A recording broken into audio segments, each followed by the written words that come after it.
தப்பிப்போன ஆடுகளைப் போல நாங்கள் உடைய வழிகளை விட்டு வழி அலைந்து போனோம். எங்கள் இருதயத்தின் யோசனைகளுக்கும் விருப்பங்களுக்கும் மிகவும் இணங்கி நடந்தோம். உமது பரிசுத்த கற்பனைகளுக்கு விரோதமாய் குற்றம் செய்தோம். செய்யத்தக்கவைகளை செய்யாமல் செய்யத்தகாதவைகளை செய்து வந்தோம். எங்களுக்கு சுகமே இல்லை. ஆனாலும் ஆண்டவரே, தேவரீர் எங்கள் ஆண்டவராய் இயேசு கிறிஸ்து மூலமாக மனிதருக்கு அருளி செய்த வாக்குத்தத்தங்களின்படியே நிர்பாக்கியமுள்ள குற்றவாளிகளாய் எங்களுக்கு இறங்கும். தப்பிதங்களை அறிக்கையிடுகிற எங்கள் மேல் பொறுமையாயிரும். பாவத்தின் நிமித்தம் துக்கப்படுகிற எங்களை சீர்படுத்தும். மிகவும் இரக்கமுள்ள பிதாவே, உம்முடைய பரிசுத்த நாமத்திற்கு மகிமை உண்டாகும்படி நாங்கள் தேவ பக்தியும் நீதியும் தெளிந்த புத்தியும் உள்ளவர்களாய் நடந்து வர இயேசு கிறிஸ்து நிமித்தம் எங்களுக்கு கிருபை செய்தவர்களும். ஆமென். ஆண்டவருடைய சமூகத்திலே பாவங்களை அறிக்கையிட்டு நாம் நம்முடைய இருதயங்கள் ஆண்டவருக்கு நேராக நன்றியினால் நிரப்ப வேண்டிய நேரம் இது. இந்த நேரத்திலே நாம் நம்முடைய சூழ்நிலைகளை நினைத்து பார்க்க வேண்டும்.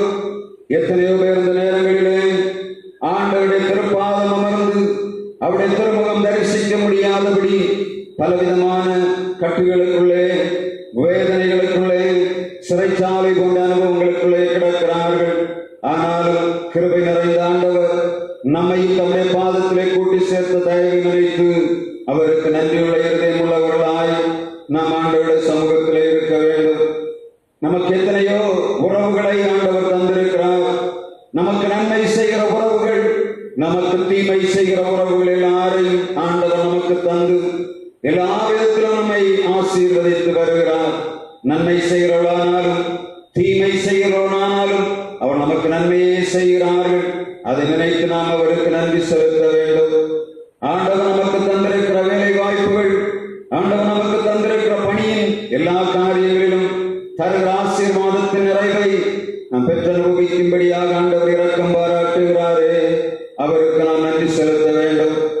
ஆண்டவர் நமக்கு தந்திருக்கிற சுதேச மிஷனரி சங்கம் பேராயும் அதன் பணிகள் பணிவிடைகளுக்காக நாம் ஆண்டவருக்கு நன்றி செலுத்த வேண்டும்.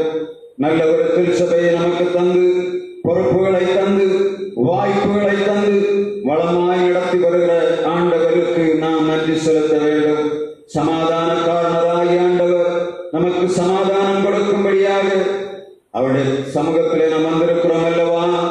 அந்த சமாதானத்தின் நிறைவுக்காக நாம் ஆண்டவருக்கு நன்றி செலுத்த வேண்டும்.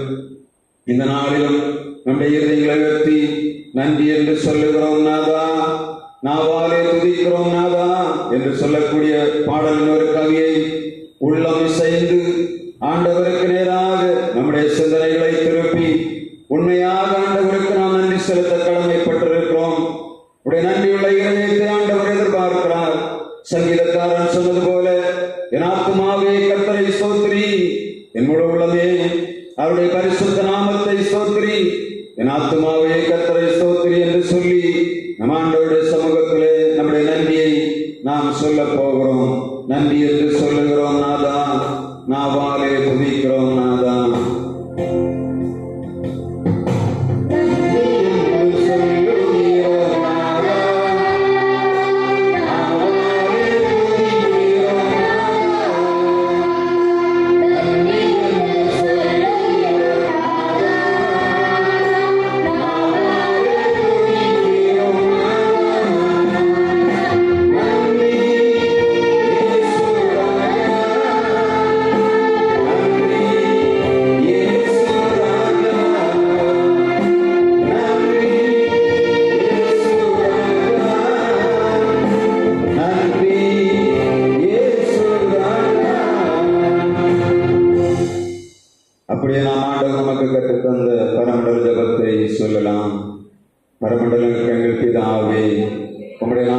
பரிசுத்தப்படுவதாக.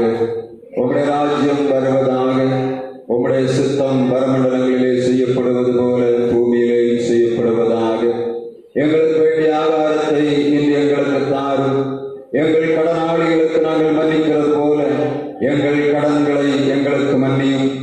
எங்களை சோதனைக்குட்பட பண்ணாமல் தீமை எங்களை ரட்சித்துக் கொள்ளும். ராஜ்யமும் வல்லமையும் மகிமையும் என்னைக்கும் உம்முடையவைகளே. ஆமென். நாம் எழுந்து திருமறை பாடங்கள் உடன் ஒன்றாக வாசிக்கலாம்.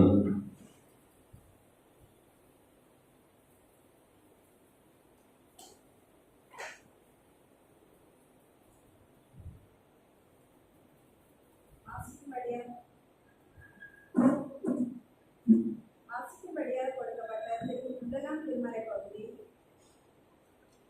யோபு 2ஆம் அதிகாரம் வசனங்கள் 1 முதல் 10 முடிய.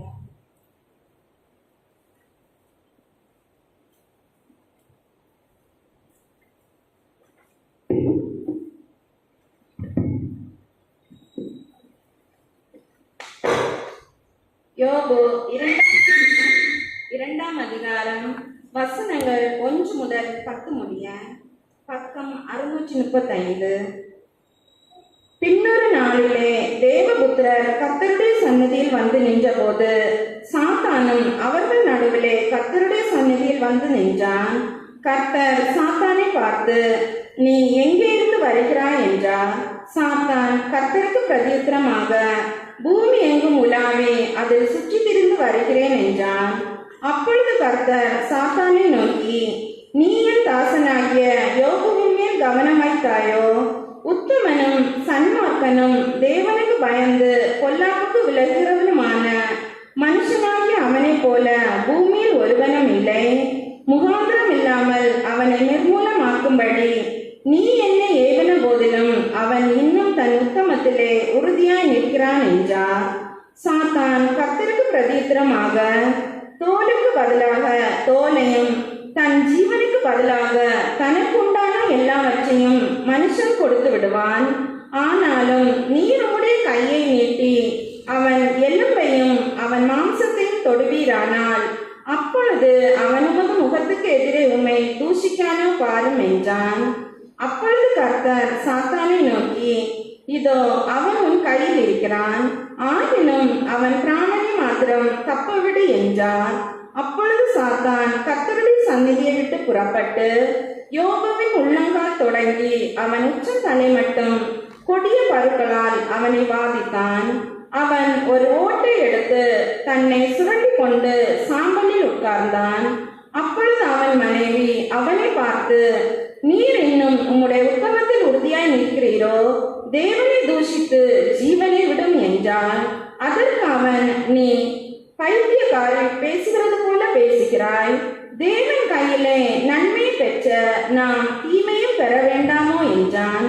இவைகள் எல்லாவற்றிலும் யோபு தன் உதடுகளினால் பாவம் செய்யவில்லை என்பதே வாசிக்கும்படியாக கொடுக்கப்பட்ட முதலாம் திருமறை பகுதி வாசித்து முடிந்தாயிற்று.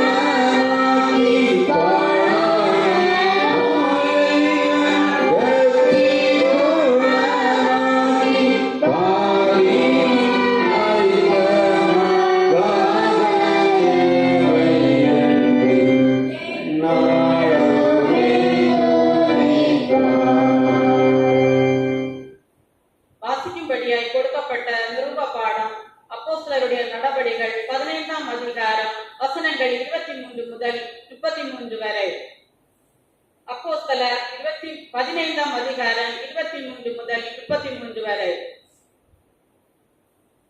இவர்கள் கையில் அவர்கள் எழுதி கொடுத்து அனுப்பிய நிருபமாவது, அப்போஸ்தலரும் மூப்பரும் சகோதரருமாகிய நாங்கள் அந்தியோகியாவிலும் சீரியாவிலும் சில்சியாவிலும் இருக்கும் புறஜாதியராகிய சகோதரருக்கு வாழ்த்துதல் சொல்லி எழுதிய நிருபம் என்னவென்றால், எங்களால் கட்டளை பெறாத சிலர் எங்களிடம் உங்களிடத்திலிருந்து புறப்பட்டு நீங்கள் விருத்த சேதனம் அடைய வேண்டும் என்றும் நியாயப்பிரமாணத்தை கைக்கொள்ள வேண்டும் என்றும் சொல்லி இப்படிப்பட்ட வார்த்தைகளால் உங்களை கலக்கி உங்கள் ஆத்துமாக்களை புரட்டினார்கள் என்று நாங்கள் கேள்விப்பட்டபடியினாலே நம்முடைய கர்த்தராகிய இயேசு கிறிஸ்துவின் நாமத்திற்காக தங்கள் பிராணனை ஒப்பு கொடுக்க துணிந்தவர்களும் எங்களுக்கு பிரியமானவர்களுமாய் இருக்கிற பர்னபா, பவுல் என்பவர்களோடும் கூட எங்களால் தெரிந்து கொள்ளப்பட்ட சில மனுஷரை உங்களிடத்திற்கு அனுப்புகிறது ஒருமனப்பட்டு கூடின எங்களுக்கு நலமாக கண்டது.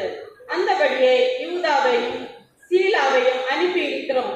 அவர்களும் இவைகளை வாய்மொழியாக உங்களுக்கு அறிவிப்பார்கள்.